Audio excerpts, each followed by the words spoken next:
တခါကနွေရာသီရဲ့နေ့တစ်နေ့မှာလေကွင်းမြေတစ်ခုထဲ၌နှံကောင်တစ်ကောင်ဟာ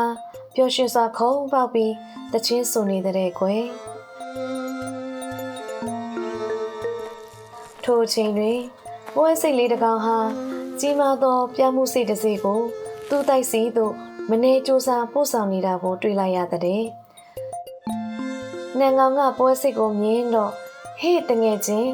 ဘာလို့အဲ့ဒီလောက်ပင်ပင်မမတ်အလုံးလုံးနေတာလဲလာပါငါနဲ့အတူစကားစမြည်ပြောပြီးအနားယူပါလားလို့မေးလိုက်ပါတော့တယ်အဲ့ဒီအခါပွဲစိတ်ကငါကစောင်းတဲ့အတွက်အစာဆူဆောင်းနေတာပါမင်းကိုလည်းအခုကလေးကအစာဆူဆောင်းထားဖို့အကြံပေးချင်ပါတယ်လို့ထင်ဖြေလိုက်တဲ့နှံကောင်ကစောင်းတဲ့အတွက်ဘာလို့ပူနေမှလဲအခုငါတို့မှာ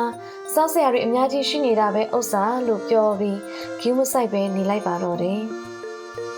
ပွဲစိတ်ကတော့ဘာမှဆက်မပြောတော့ပဲသူ့လို့သူသားဆက်လုပ်နေခဲ့တော့တယ်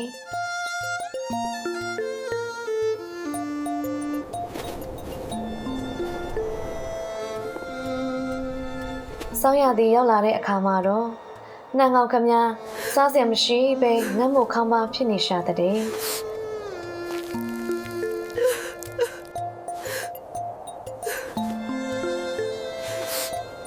ပွဲစိတ်တွေကတော့နွေရာသီကလေးကသူတို့စူးစမ်းဆူဆောင်းထားတဲ့အစားအစာတွေနဲ့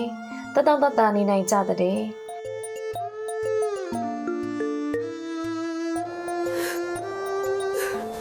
အဲ့ဒီတော့မှနှံကောင်လေးနောင်တရသွားပြီး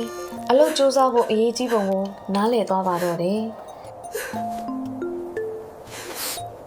ကဲဒီပုံမြင်လေးထဲမှာတော့လိုအပ်လာမယ့်အချိန်အတွက်ကြိုတင်ပြင်ဆင်ထားတာအကောင်းဆုံးပါပဲ